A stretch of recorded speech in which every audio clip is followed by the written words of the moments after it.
16 कारण भावना भाग 6 तारीख 11/8/1999।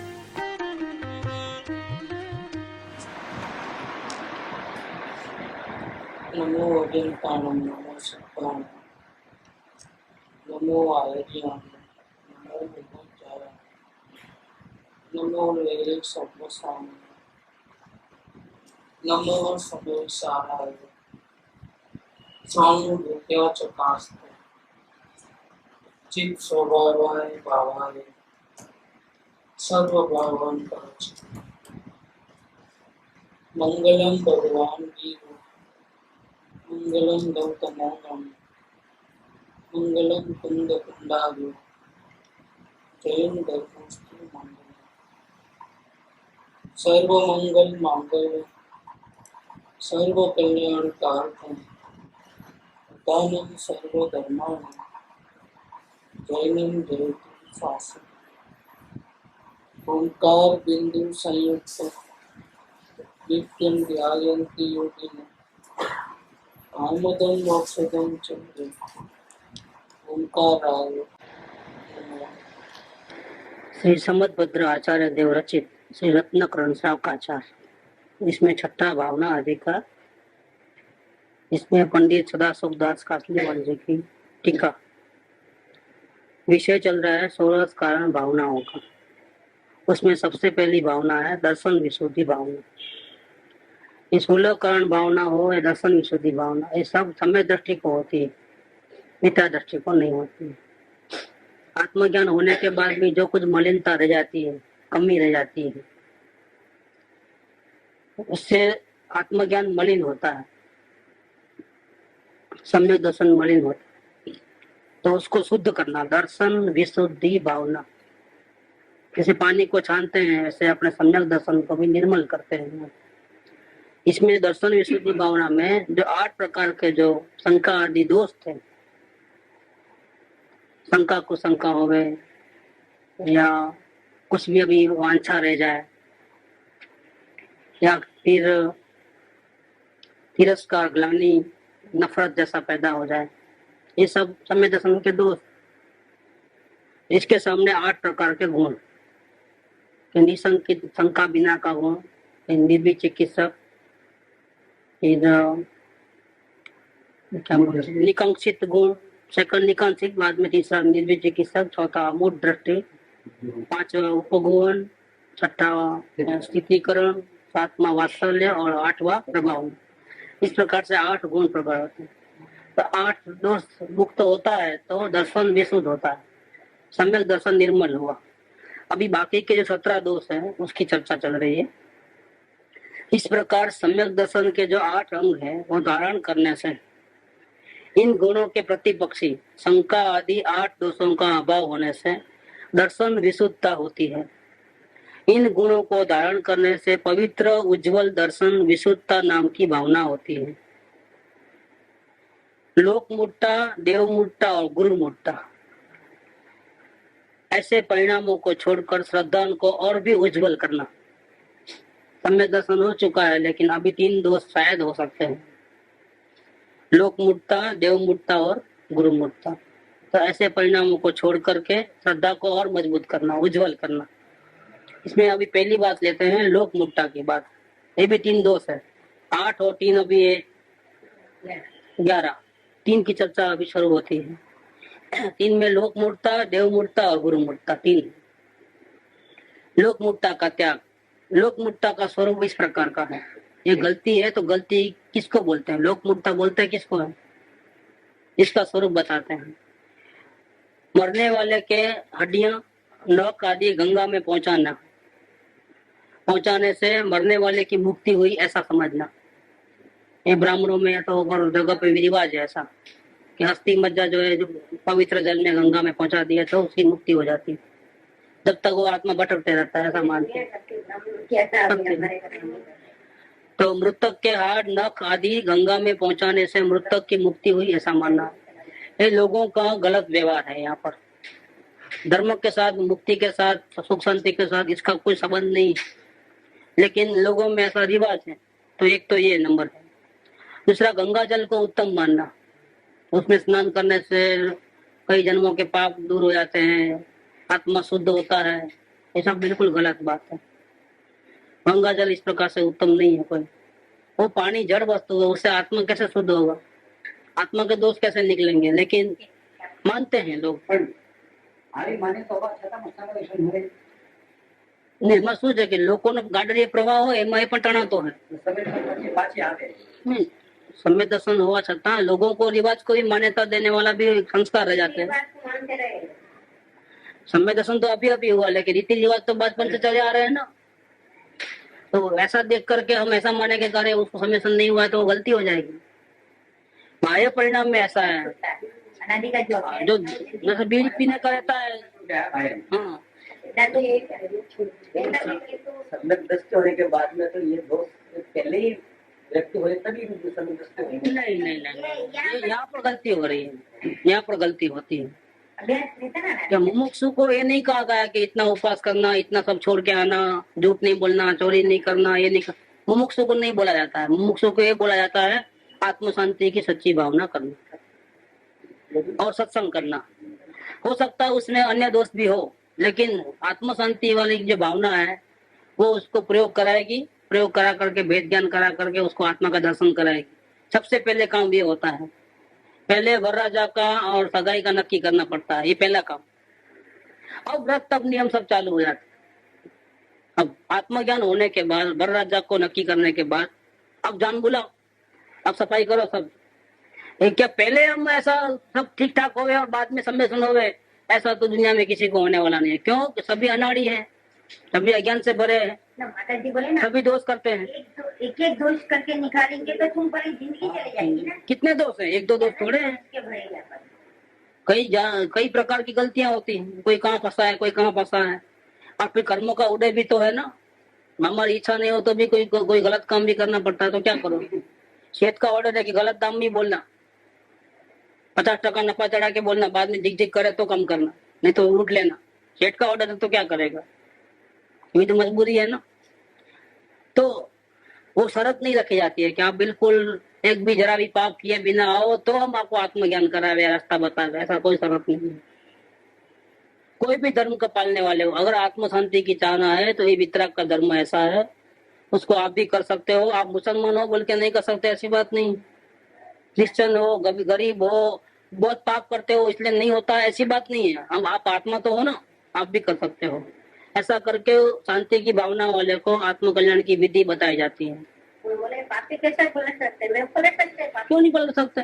कई दृष्टांत है इसमें। वाल्मीकि ऋषि देखो, पहले लुटारू थे। अंगुलीमाल देखो, अंगुलीमाल को देखो, सैनिक राजा को देखो, सब पाप करने वाले थे, कैसे पलटी मारे। महावीर स्वामी का जीव देखो, 1 सेकंड पहले तो मृग को खाता है, शेर की तरह। हाँ, अभी तो पूरा अंदर में पहुंचा ही नहीं है, समझो मुंह में ही पड़ा है अभी तो, आधा बाहर आधा अंदर। उस टाइम में मुंह जाते हैं, समझाते हैं तो 1 सेकंड पहले पाप के परिणाम अभी धर्म के परिणाम हो गए। क्यों नहीं पलट सकते? नहीं, तुम मांस खाते हो इसलिए तुमको आत्मज्ञान नहीं होता है, तो फिर होने वाला ही नहीं है। ये गलती है। आचरण बाद में सुधरता है, पहले श्रद्धा अभिप्राय सुधरता है, फिर जैसा जैसे अंदर में शांति मिलती है वैसे वैसे बाहर में दोष कम होते होते होते होते धीरे धीरे आचरण सुधर करके पूर्ण परमात्मा हो जाता है। जब तक आडंबर रहित नहीं है तब तक तो आत्म शांति मिलना ही बहुत मुश्किल है। नहीं, आत्म शांति करने वाला आडंबर क्यों करेगा? वही तो बोला। आडंबर में और परिणाम की विशुद्धता में फर्क है। अभिप्राय, आडंबर तो क्या अभिप्राय का दोष है, वो तो नहीं हो सकता है। आत्म शांति करने वाले, आत्मज्ञान करने वाले को अंश मात्र भी किसी भी पदार्थ के प्रति राग या द्वेष नहीं होना चाहिए, किसी भी मात्र आत्म शांति का ध्येय और अपने अपने दोषों को ही देखना रहता है और उसमें ही वेद ज्ञान करना होता है, तो ही आत्मज्ञान होता है। ये अंदर की लाइन। फिर भी बाहर में भी आप आग्रह करो कि उसको गुस्सा आना ही नहीं चाहिए, उसको ऐसा गलत काम करना ही चाहिए, वो बाहर की लाइन। अंदर की लाइन में और बाहर की लाइन में फर्क। हम बात करते हैं अंदर की। अंदर की लाइन तो बिल्कुल बराबर है, अंश मात्र भी राग द्वेष कहीं भी रहेगा, आत्मज्ञान नहीं होने वाला है। ये समझ, क्योंकि दृष्टि बाहर ही रहेगी, अंदर रहेगी नहीं। गुरु के प्रति भी राग रहेगा तो गुरु को देखते रहेगा, अंदर में जाएगा कैसे? सब प्रकार का राग द्वेष खत्म हो जाना चाहिए। किसी के प्रति राग नहीं, द्वेष नहीं। सिर्फ आत्मा चाहिए और अंदर में आत्मा को देखे तो आत्मज्ञान होता है। लेकिन इसका मतलब ये नहीं कि बाद में खाना पीना छोड़ लेगा, जंगल में चले जाएगा, हंसेगा नहीं, धंधे करना जाएगा नहीं, व्यापार में लेना देना नहीं करेगा, झूठ नहीं बोलेगा, ऐसा उसका मीनिंग नहीं। इसलिए शरत नहीं, आत्मज्ञान करने वाले को पहले कोई शरत नहीं। अब आत्मज्ञान होने के बाद सम्यक दर्शन में जो मलिनता है, ये जो संस्कार झूठी आदतें रह गई है, उसको दूर करने का उपाय बताते हैं। वे तुम जो आत्मज्ञान तो हो गया है, लेकिन तेरी जो पुरानी जो आदत है वो गंदी है, इसको भी चालू रखेगा तो तुम्हारा आत्मज्ञान मलिन हो रहा है क्या, तो इसको तुम दूर करो। इसमें 8 प्रकार की पहली बात बताई, अब आगे बात बताते हैं लोक मुट्टा वाली बात। तो कोई ब्राह्मण के जन्म से संस्कार है, वो ऐसा ही जो बचपन से पालते आ रहा है, उनके समाज में ऐसी रीति है कि मरने वाले के हड्डियां वगैरह वहां रखना, गंगा जल में स्नान करना। अभी उसको आत्मज्ञानी गुरु मिल गए, अंदर में शांति की भावना थी, तो आत्मज्ञानी गुरु ने जो बताया वो ऐसा किया, उसको भी आत्मज्ञान हो गया। लेकिन पुराने संस्कार चालू है ना, उसका क्या, तो उससे क्या होता है कि कोई इसको मानता ही नहीं कि इसको आत्मज्ञान हुआ है।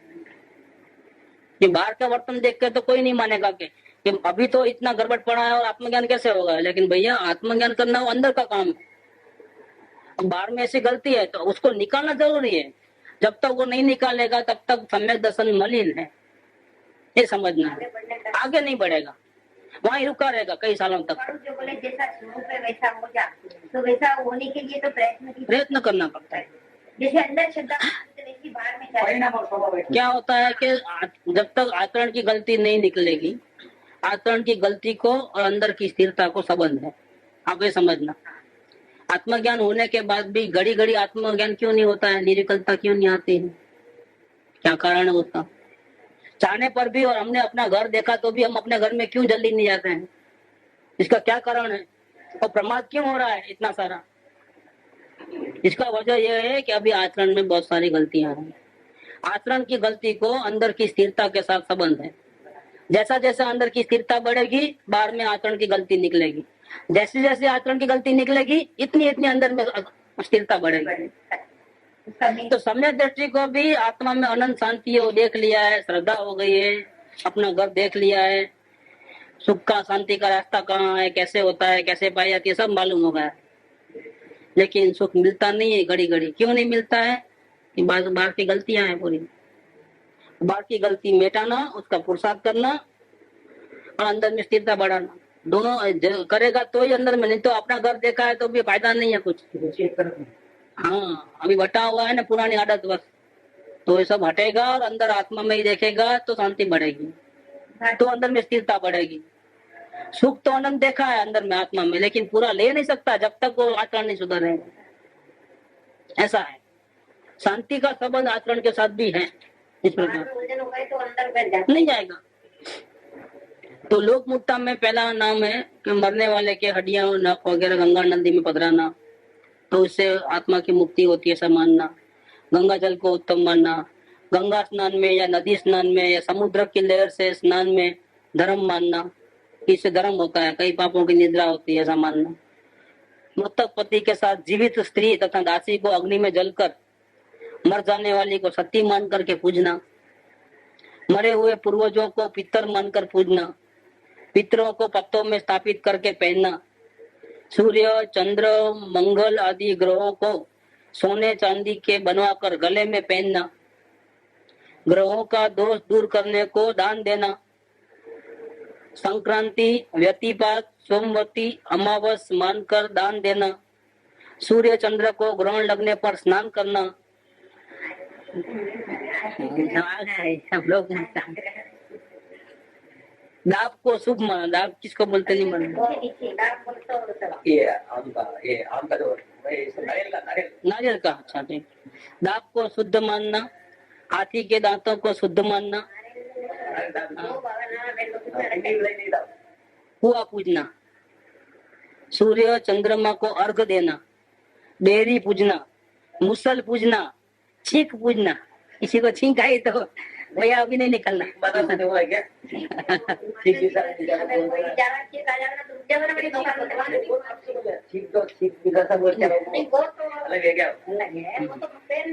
अच्छा ठीक पूजना, गणेश को पूजना, आ गए गणपति आएंगे तो पूजेंगे। दीपक की ज्योति पूजना, चोटी जडूला रखाना है, चोटी लगाना, जडला रखाना। देवता की बोलारी बोलना, देवता को भेंट चढ़ाने के वायदे को पूरा करते रहने से अपनी संतानों को जीवित मानना, छत्र चढ़ाऊंगा, चादर चढ़ाऊंगा, ऐसा संतान को देवता के द्वारा दी गई मानना, कि देवताओं की कृपा से हुआ, हमारे में दम नहीं था कुछ, ऐसा। तो संतान ने देवता को हम बहुत मन्नत मांगी तो दिया, ऐसा। अपने लाभ के लिए, कार्य सिद्धि के लिए इस प्रकार प्रार्थना करना, यदि मुझे इतना लाभ हो जाएगा, संतान का रोग मिट जाएगा, संतान उत्पन्न हो जाएगा, वेरी का नाश हो जाएगा, तो मैं आपको छत्र चढ़ाऊंगा, इतना धन भेंट में रखूंगा, इस प्रकार वायदा करके देवताओं को सौंप, यानी रिश्वत देकर कार्यों की सिद्धि चाहना। भगवान से रिश्वत व्रत जगह करना, रात का जागरण करते हैं ना, रामदेव पीर का भजन या दूसरे। कुल देवता को पूजना, कुल देवी शीतला को पूजना, लक्ष्मी को, सोने चांदी को पूजना, कलम दवात पूजना, अकाउंट लिखने वाली कलम पूजते हैं,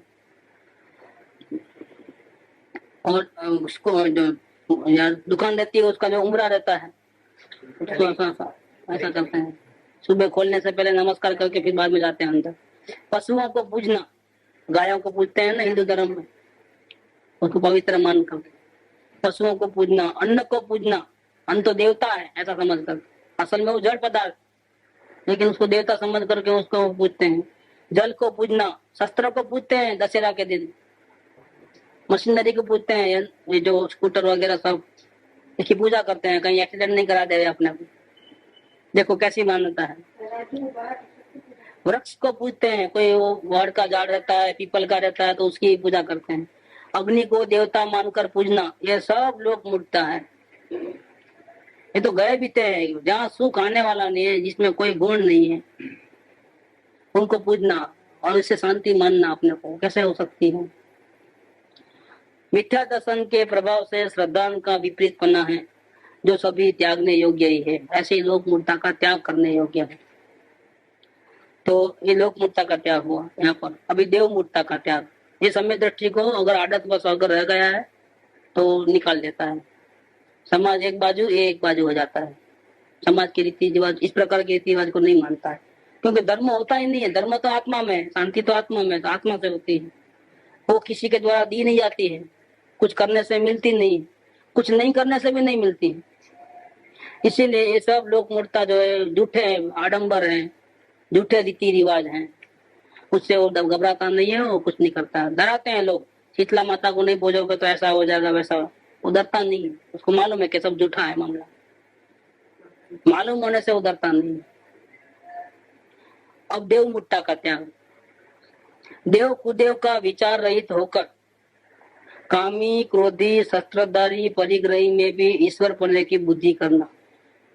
देव किसको बोलते हैं और कुदेव किसको बोलते हैं, उसको कोई इसका भान नहीं होने से, विवेक नहीं होने से, वो शस्त्रधारी को, स्त्री जिसके बाजू में बैठे हैं वो बहुत गुस्से वाले हैं, परिग्रही हैं, ऐसे ऐसे देवों को वो ईश्वर मान लेते हैं, जैसे कि इनकी मर्जी से सब कुछ होने वाला है, ऐसा माने।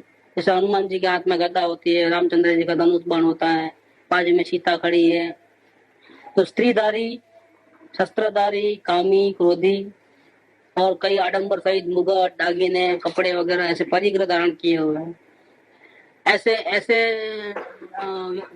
व्यक्तियों को भगवान समझ के पूजते हैं, जबकि वो संसारी है बिल्कुल। काम, क्रोध, राग, द्वेष किसमें होता है? संसारी जीवों में होता है। भगवान में तो ऐसा कोई दोष नहीं होता है। भगवान क्रोधी नहीं होते हैं, दुश्मन को भी, गाली देने वाले को भी क्रोध नहीं करते हैं। भगवान तो ऐसे होते हैं, दयालु होते हैं। जबकि ये तो शस्त्र हाथ में लिए सो है, गदा लिए सो है, सोने चांदी जवेरात वगैरह उनके अंग पे है, तो फिर वो कहाँ से, वो तो अपने संसारी हो गए। तो उनको पूजा करने का मतलब क्या रहा? इसका मतलब ये होगा कि ऐसी सब सामग्री मिल जाएगी तो हम शांति में रहेंगे, इसका मतलब ये होगा। ऐसे व्यक्ति को हम भगवान समझ के पूछते हैं, इसका मतलब क्या है कि भगवान सुखी है।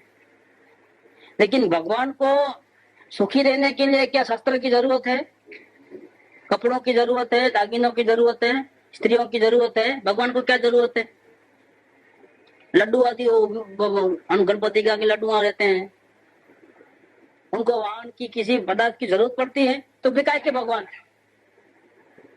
भगवान तो उसका नाम है कि जिसको किसी के बिना भी चले और स्वयं अपने आप अपने बल पे सुख शांति में रहते हो। भगवान को भी ऐसे जो जरूरत पड़ती है, क्या गणपति को भी चूहे की जरूरत पड़ती है कहीं जाना घूमना करना है तो? उनको भी इतना डर रहता है कि हाथ में गदा रखनी पड़ती है, शस्त्र रखने पड़ते हैं। कि भगवान को भी डर लग सकता है क्या? भगवान के भी कोई दुशत्रु हो सकते हैं क्या? ये भगवान का सही रूप नहीं है। अब लोगों में मान्यता है तो अपन भी मान लेते हैं, लेकिन ये सब गलती है। हमारा भगवान तो अंदर बैठा है, हम स्वयं भगवान है। बाहर के कोई भी भगवान से हमको शांति नहीं होती है। हमारे भगवान की दर्शन पूजा भक्ति अपने ज्ञान में उसको ही लेके देखना, इससे हमको शांति मिलती है। भगवान तो शांति देने वाले होते हैं, पापों का नाश करने वाले होते हैं। तो हमारे काम क्रोध आदि जो भाव है उनको नाश करने वाला कौन है? बाहर के कोई देव है के अंदर में भगवान बैठा है, वो है। देखो अंदर में देखने की कोशिश करते ही क्रोध आदि भाव चले आते हैं कि नहीं चले आते हैं? अशांति चले आती है कि नहीं चले आती है? तो हमारा भगवान तो अंदर बैठा है शांति देने वाला। फिर बाहर के भगवान को तो इतने दिन से पूछते आए कि शांति मिली क्या? नहीं मिलती है, क्योंकि वास्तव में हम स्वयं भगवान है। जब हम बाहर के सभी से हट करके अपने भगवान को देखेंगे तो आप महसूस करेंगे कि हमको शांति मिल रही है। हमारे क्रोधादि जो भाव है वो सब खत्म हो गए हैं, संसार में कोई रस नहीं होता है, वो हम महसूस करते हैं। और बाहर के भगवान को देखने से तो हमारा काम क्रोध आदि जो भाव है वो खत्म नहीं होते हैं, अब शांति मिलती नहीं है, अशांति खत्म नहीं होती है, डर फिर भी लगा रहता है। अंदर के भगवान को देखने से लगता है कि मैं तो अभी कभी मरने वाला नहीं हूँ, शरीर से ही भिन्न हूँ। तो बाहर के भगवान को कितना ही पूजो लेकिन मरने का डर तो कायम रहता है। तो भगवान कौन है? असल सच्चा देव कौन है? हम स्वयं भगवान होकर के दूसरे भगवानों की भीख मांगे,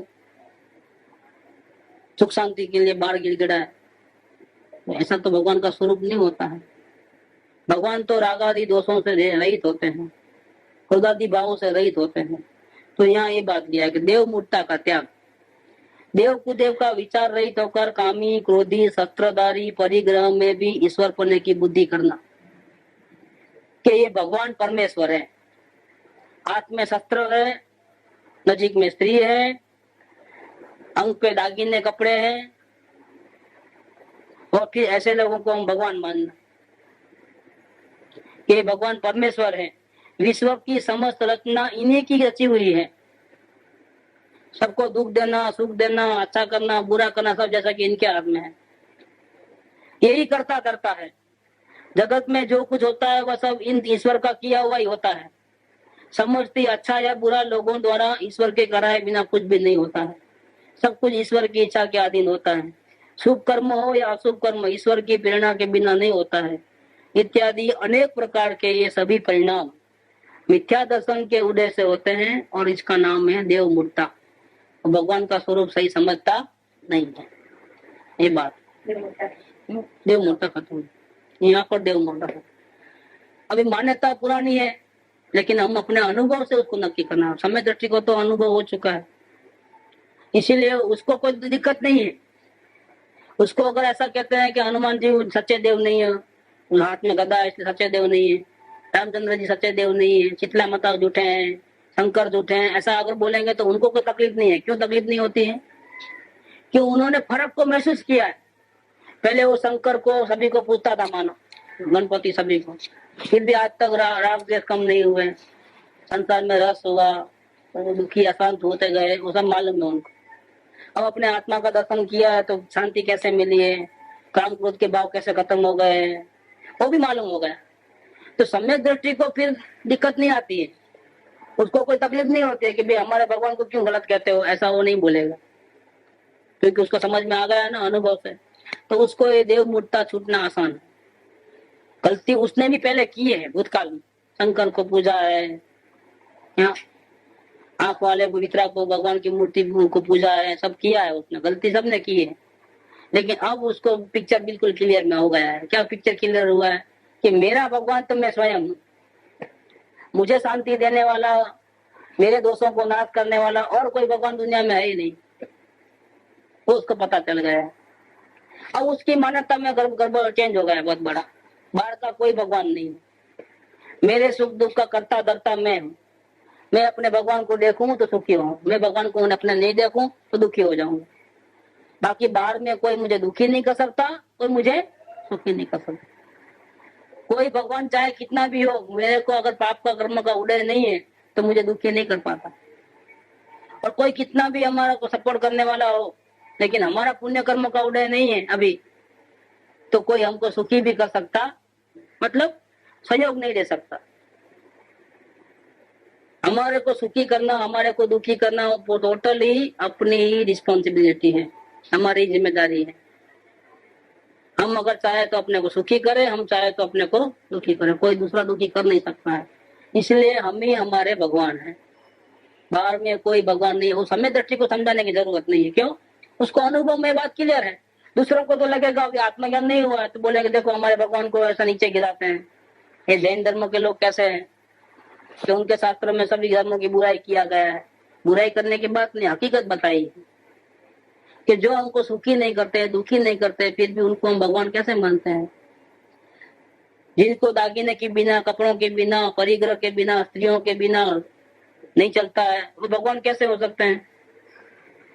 जिनको भोजन पानी की जरूरत पड़ती है, जिनको डर लगता है तो हाथ में गदा वगैरह, शस्त्र, तलवार वगैरह लेके रखे हैं, वो हमारे भगवान कैसे हो सकते हैं।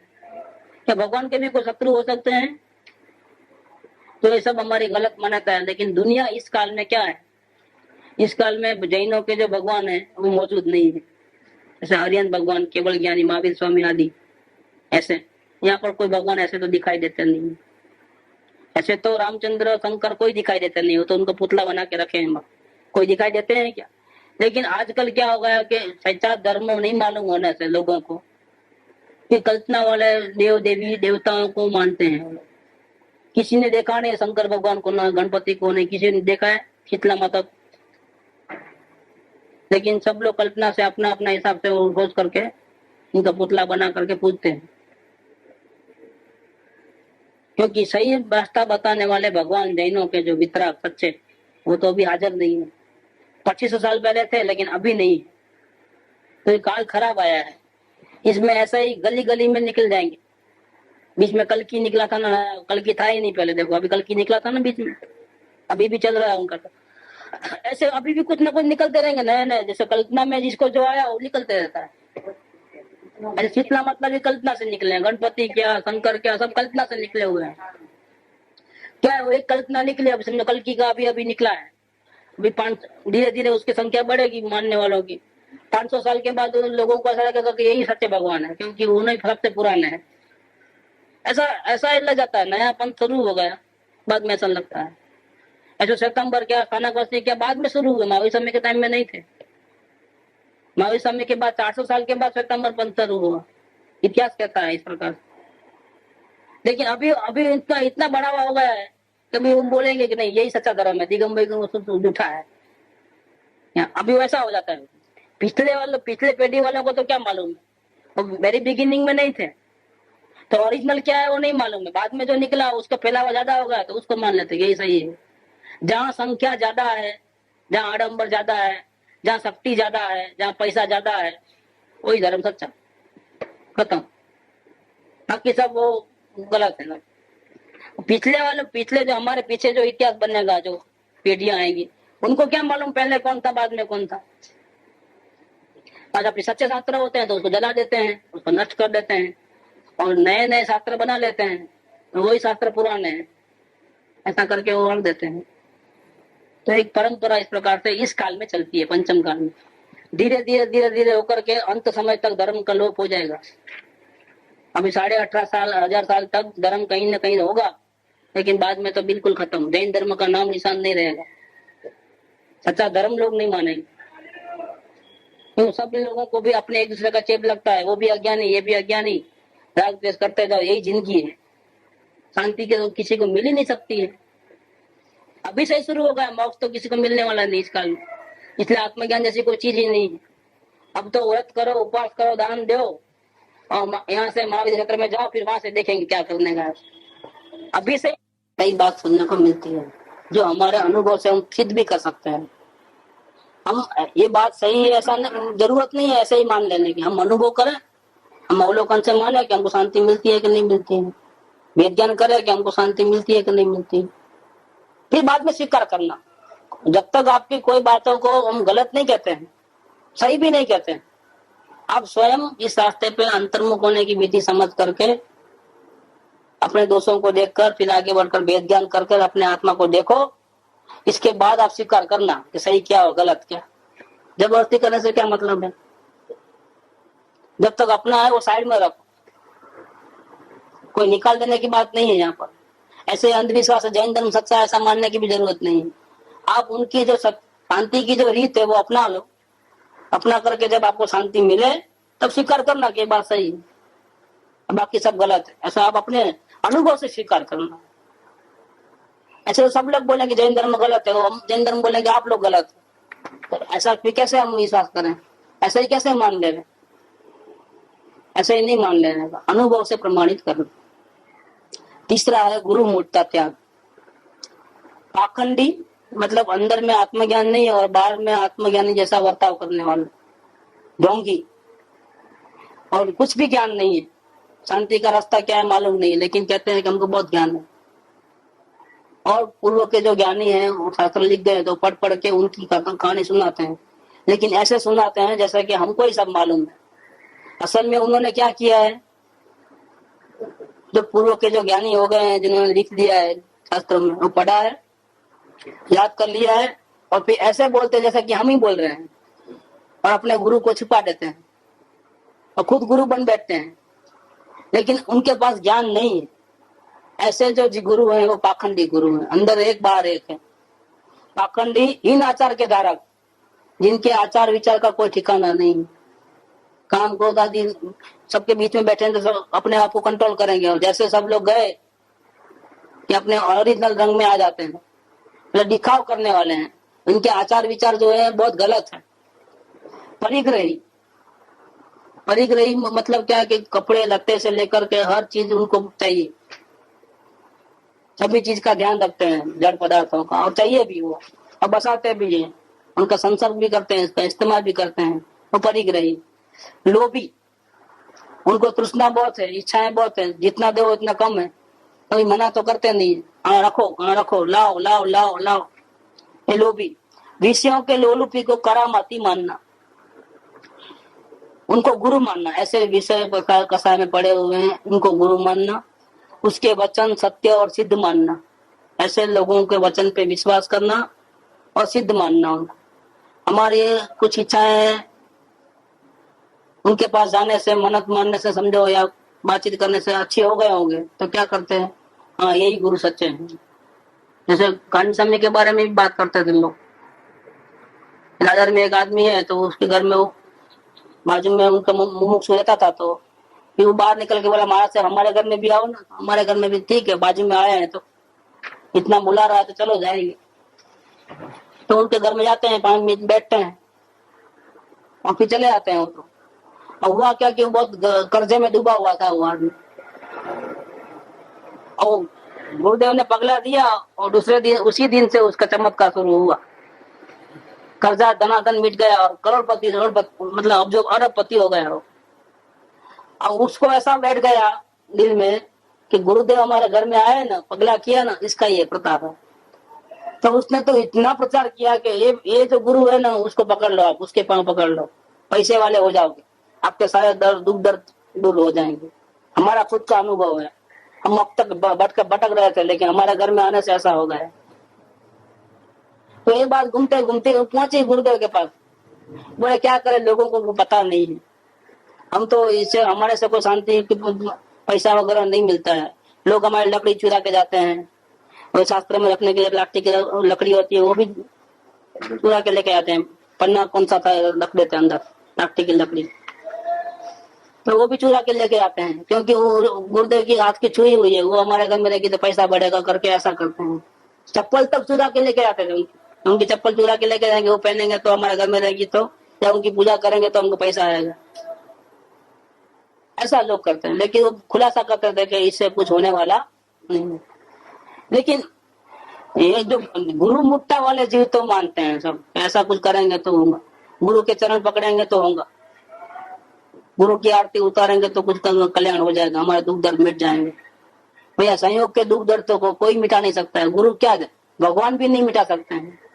अपने किए हुए कर्मों की सजा तो ज्ञानी अज्ञानी सभी को भोगनी पड़ती है। हाँ, इतना जरूर है कि गुरु के सच्चे वचन को अगर अंगीकार करोगे, अंदर में अवलोकन और वेद ज्ञान करोगे, अपने आत्मा के दर्शन करोगे तो शांति मिलेगी। बाकी गुरु को पूजा करने से, उनकी आरती उतारने से, गुरु की सेवा करने से ये कुछ होने वाला नहीं है। गुरु की सच्ची पूजा तो ये है कि अपने आत्मा को देखना हो, गुरु की सच्ची पूजा है। अवलोकन वेद ज्ञान का प्रयत्न करना हो, गुरु की सच्ची भक्ति है। वो करते नहीं और बाहर से कितना भी समर्पण भाव रखो, उसका कोई वैल्यू नहीं। गुरु मूर्ता, तो ऐसे गुरु के वचन सत्य मानना, सिद्ध मानना।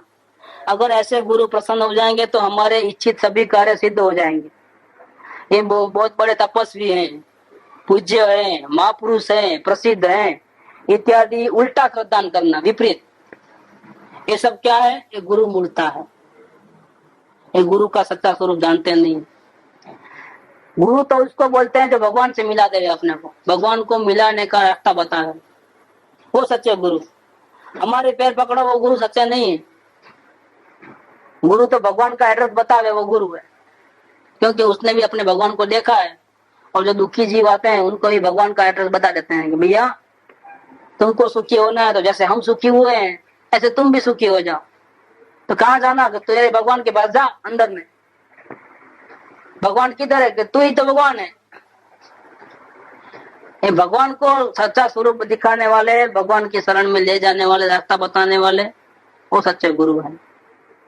दुखी जीवों को तारण और गुरु ऐसे होते हैं, सच्चा रास्ता बताने वाले। इसीलिए जो ढोंगी गुरुओं को मानते हैं तो गुरु मूर्ता है, जिसके परिणामों में इन तीन मूर्ताओं का लेस मात्र भी नहीं होता है, अंश मात्र भी इस प्रकार की गलती नहीं होती है। लोक मूर्ता भी नहीं, देव मूर्ता भी नहीं और गुरु मूर्ता भी नहीं।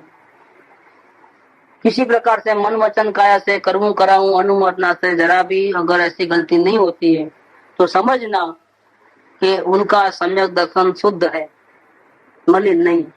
नहीं तो सम्यक दृष्टि भी अगर जब तक शर्मा शर्मी, लोगों को रिवाज को मानने वाले ऐसा अगर मन से नहीं तो भी क्रिया से करते रहते हैं, तब तक उनका सम्यक दर्शन मलिन है। तो नहीं, घर में आप दर्शन करके जाते थे तो ये क्या है? ये देव मूर्ता का प्रकार है। अब उसमें क्या सब लोग नाराज हो जाएंगे? या तो अपने को ही मालूम नहीं था, इतने साल से करते आए हैं, क्या करेंगे? और फिर मालूम पड़ा तो सब लोग को नाराज क्यों करना, ये भी एक बात रहती है। अभी वो बिल्कुल क्लियर हो गया तो भी कोई फर्क पाया? कोई फर्क नहीं आता है। नहीं तो अगर ऐसे देव सच्चे होते अगर, तो आज तक पूजते आए और बाद में पूजना बंद कर देवे तो क्या हो जाए? तो गड़बड़ हो जानी चाहिए थी क्या? तो फिर उन्होंने गुस्सा करने वाले तो है ही, तो देव गुस्सा करके हमारा उल्टा सुल्टा करने कर देते थे। लेकिन ऐसा कुछ हुआ क्या? कुछ नहीं होता है। हमारा पाप का उदय होता है तो ही बुरा होता है, और हमारा पुण्य का उदय होता है तो ही अच्छा होता है।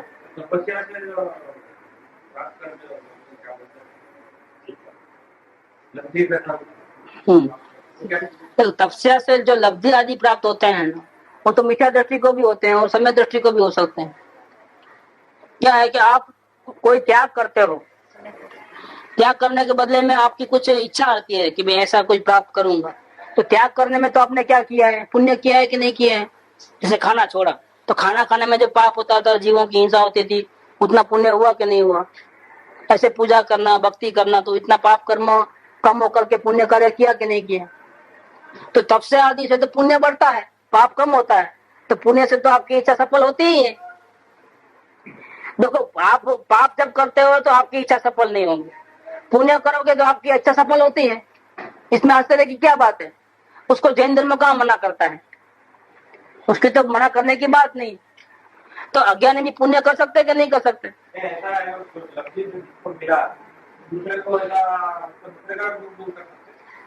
नहीं, वो ऐसा होता है कि उसका दुख दूर करने होने का टाइम आया है, तब वो उसके पास आता है, तो वो कुछ मंत्र लिख के देता है, तो मंत्र पढ़ता है, तो उसी टाइम में उसका दुख दूर होता है। तो मान्यता ऐसी होती है कि इनकी लब्धि के कारण से ऐसा हुआ, वास्तव में उसका टाइम आ चुका होता है। लब्धि कैसे मिलती है? लब्धि कोई लब्धि पुण्य का प्रताप से होता है। लब्धि मिलने का कारण है हमने बहुत पाप किया नहीं है, पुण्य ज्यादा किया है। तब फिर अपनी आत्मा के स्वरूप को पहचानने को कोई नहीं। नहीं, ऐसा है कि लब्धि तो मिथ्या दृष्टि को भी मिलती है, शास्त्र में ऐसे विधान है, तो उसने तब किया है। वो लब्धि अलग है। मैं आपको बताऊं, महावीर स्वामी की, लब्धि समझना कि भाई किससे मेरे को मिलने में ऐसा कभी हो जाएगा, वो लब्धि नहीं है। नहीं, महावीर स्वामी की बात करें हम, महावीर स्वामी की, तो उन्होंने लब्धि ग्रहण कर ली। उन्होंने वो क्या निदान किया था कि इसको मैं दिखा दूंगा, सबके बीच में मार डालूंगा। तो उस भाव में तो मुनि जाते तो मार नहीं सकते, लेकिन ऐसा निदान किया, और कि अगर मेरा तपस्या सच्ची हो तो इसका फल में मुझे ऐसा मिले, तो लब्धि प्रकट हो गई उनको। नेक्स्ट भाव में स्वर्ग का सुख बोलने के बाद जब आए, जब तो वो त्रिपुर नारायण बने, तो सबके बीच में उसकी जो इच्छा थी वो पूरी की उन्होंने। जिसको मारना था उसी व्यक्ति को सबके बीच में मारा है उन्होंने लड़ाई में। तो ये लब्धि, जैसे रावण को भी लब्धियां बहुत सारी प्रकट थी, वो आकाश में उड़ सकता था, कुछ जादू मंत्र कर सकता था, लब्धियां हैं ये सब। तो अज्ञानी के पास भी ऐसी मंत्र शक्तियां होती है, मंत्र को साध लेते हैं, ऐसे मंत्र को साधते हैं कि जिसको मंत्र बोलने से वो देव जो स्वर्ग में बैठा है वो इसको हेल्प करने के लिए आता है, ऐसा भी बनता है। मेरा प्रश्न ये है कि उसको लब्धि प्राप्त हो, वही उसका इच्छा फलित कर अंदर की कोई तो नहीं करता। नहीं, ऐसा नहीं होता है, ऐसा नहीं है। जैसे हम माँ बाप है, समझ लो, तो बच्चे ने चॉकलेट मांगी तो उसकी इच्छा थी चॉकलेट खाने की, तो उसने कहा तो हम नहीं दिलाते हैं उसको, तो उसकी इच्छा पूरी हुई कि नहीं हुई? तो जैसे माँ बाप ने उसको इच्छा पूरी करने में सपोर्ट किया ना, हुआ है उसका पुण्य के उद्देश्य है। लेकिन निमित्त में मेरे संबंध होते हैं कि नहीं होते हैं? कार्य तो सब अपने पाप और पुण्य के आधार से होते हैं। अगर सफल हुए कार्य इच्छा के अनुसार तो हमारे पुण्य का उदय समझ में, नहीं हमारी इच्छा के अनुसार नहीं होता है तो पाप का उदय समझ में। लेकिन इसमें अन्य जीवों का निमित्त नैमित्तिक संबंध होता है, ये समझ के चलना है।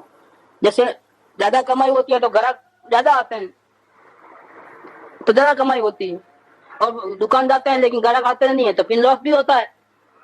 तो संबंध है ना, निमित्त नैमित्तिक संबंध। ऐसा कार्य तो अपने पूरे पूर्व के पाप और पुण्य के उदय से ही हुआ है, जो घटना घटती है वो। लेकिन निमित्त नैमित्तिक संबंध दूसरों के साथ होता है, ऐसा समझिए। दूसरी बात ये कोई लंच कर सकता है। क्या बोला मैं? तो बात आई ना, निमित्त की बात है। निमित्त की बात है, माने निमित्त ऐसा होना कोई जरूरी नहीं है। निमित्त नैमित्तिक संबंध ऐसा बनता है, उसको लोक में ऐसा कहते हैं कि उसने हेल्प किया। निमित्त नैमित्तिक संबंध ऐसे बनते हैं तो लोगों में ऐसा कहने का रिवाज है कि देखो मैं बहुत मुसीबत में था, तब उसने मेरे को लाख रुपया दिया और आज उसकी मेहरबानी से मैं आगे बढ़ा हूँ, या उसने लाइन सिखाई और मैं आज इस लाइन में आगे बढ़ा हूँ। बोलने में आता है ऐसा, बाकी तो क्या है, सब अपना अपना नसीब लेके आए हैं, अपने अपने नसीब से ही वो कार्य होता है। पुण्य के उदय में तो सही मायने पुण्य के उदय में क्या आना चाहिए कि अपने को सदगुरु मिले, वो आत्मा को पवित्र करने का मार्ग मिले, वो पुण्य का ये मानना। असल में बाकी पुण्य का कोई वैल्यू नहीं है, उदय नहीं है, बाकी तो मानने के उदय हो। बिल्कुल सही बात। पुण्य का उदय तो सदगुरु मिले, सत्संग मिले, सदगुरु मिले, आत्मा में ऐसे गुरु प्राप्त हो, ये पुण्य का उदय है। बिल्कुल सही बात है ऐसा, क्योंकि पुण्य कई प्रकार के, इसमें सच्चे पुण्य तो इसको ही बोलते हैं।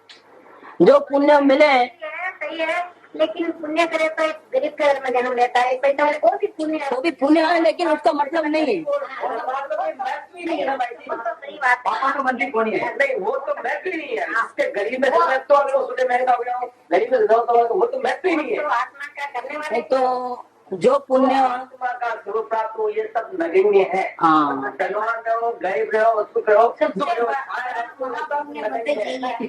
सबसे बड़ा पुण्य है अपने आत्मा को सर्व को पहचान ले, अंत की आत्मा को सुन ले, जो आदमी की आत्मा सुन ले, वही पुण्य है, बाकी कोई पुण्य नहीं है। तो वो सबसे देखे तो जिसको ये सच्चा मार्ग मिलता है वो सबसे ज्यादा पुण्य वाले आदमी, सौभाग्यशाली आदमी।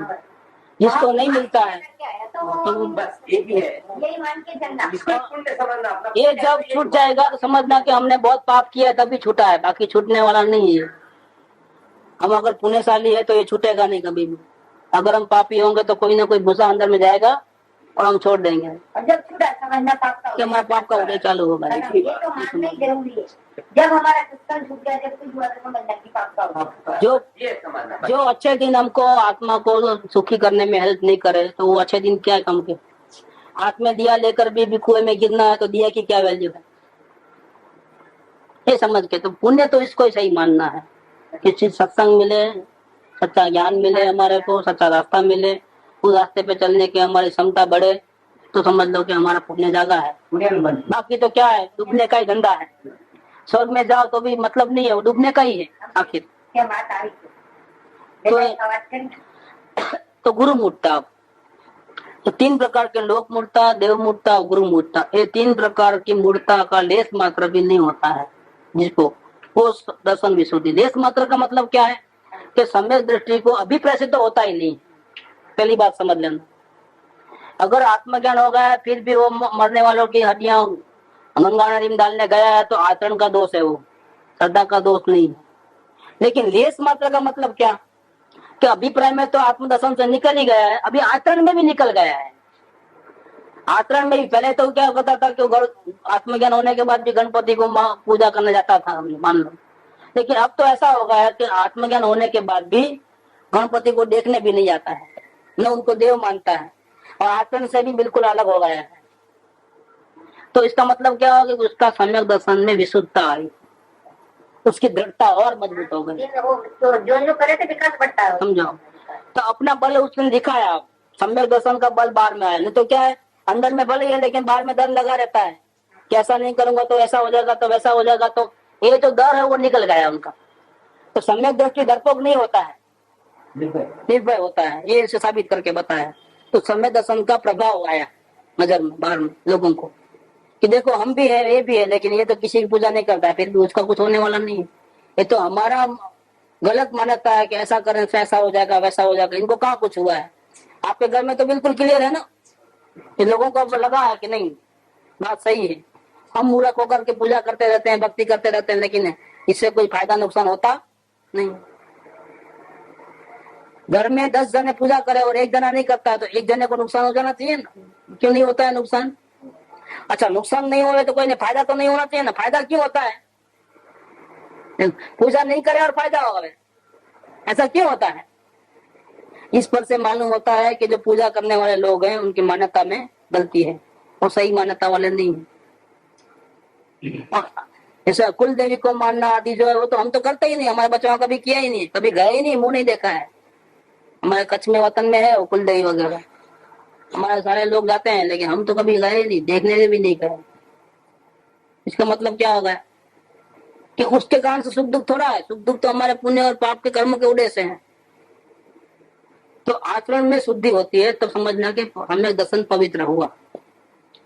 अंदर में था लेकिन मैला था, बाहर से मैला दिखता था, अब शुद्ध हो गया बिल्कुल। बाहर में भी उसका लगन लगा कि हाँ ये ज्ञानी है, उसको किसी का डर नहीं है, किसी से कोई अपेक्षा नहीं है, क्या कि भिखारीपना नहीं करता है, किसी के सामने झुकता नहीं है। उसके अंदर में पावर इतना आ गया है कि बाहर के नकली ढोंगी गुरुओं को और कुदेवों को नमस्कार नहीं करता है, लोगों को रीति रिवाज में झूठी मान्यता में वो जाता नहीं है, उसको किसी का डर नहीं है, समाज का भी नहीं है और दूसरे झूठे धर्मों का गुरुओं का भी नहीं। ये तो सब जब आदमी को मोक्ष हो जाता है तो ऑटोमेटिक उससे प्रति का लगाव रहता ही नहीं, लगता नहीं है ये बात। तो ये 8 प्रकार के अंग और 3 प्रकार की मूर्ता, 11 का हुआ। अभी आगे और 6 अनायतन का त्याग। 6 प्रकार के अनायतन होता है। अनायतन माने स्थान, आयतन माने स्थान, अनायतन माने अशुद्ध स्थान, जो सही जगह नहीं है। तो 6 जगह जो सही जगह नहीं है वहां सम्यक दृष्टि नहीं जाता है, वहां वो निवास नहीं करता है। तो ऐसे 6 जगह कौन सी है उसकी बात चलती है।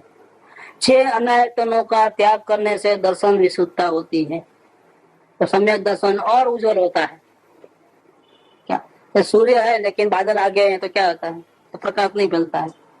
जिस प्रकार से थोड़े थोड़े बादल हटते जाते हैं उतना उतना प्रकाश बढ़ जाता है। पूरे बादल हट गए तो जड़हड़ाहट होता है उसका तेज। ऐसा इसके अंदर है कि सम्यक दर्शन भले हुआ है लेकिन बाहर में ऐसे दोष है तो कोई मानता नहीं है उनके पावर को, लेकिन धीरे धीरे वो दोष हटते हैं जब, तो उसका जड़हड़ाहट सूर्य चमकता है। तो उसका तेज बाहर आता है, लोगों को पता चलता है कि हाँ वास्तव में ज्ञानी तो इसको बोलना चाहिए, क्योंकि एक भी गलती नहीं करता है वो। जैसे शास्त्रों में आचरण है वैसा शुद्ध आचरण इसका है, और लोगों को तो उसका प्रभाव भी पड़ता है उस बात का। तो 6 अनायतन का ज्ञान, कुदेव, कुगुरु, कुशास्त्र, वो इनके सेवन करने वाले, ये 6 धर्म के आयतन अर्थात स्थान नहीं है, इसलिए ये अनायतन है। देखो कुदेव कुगुरु, कुदेव को मानने वाले, कुगुरु और कुगुरु को मानने वाले, और कुशास्त्र को मानने वाले, इस प्रकार से 6 लेना। ये 6 स्थान में सम्यक दृष्टि जाता नहीं, वो उसका स्थान नहीं। पूर्व के कर्मों के उदय से अगर आ गया है तो कब यहाँ से भागूं, ऐसा ही होता है। उनको ऐसे लोगों की संगति बिल्कुल पसंद नहीं है, ये समझना है अंदर। रागी, द्वेषी, कामी, क्रोधी, लोभी, शस्त्रों सहित और परिग्रह सहित जो मिथ्यात्व सहित है, उनमें सच्चा धर्म नहीं पाया जाता है, इसीलिए वे कुदेव है।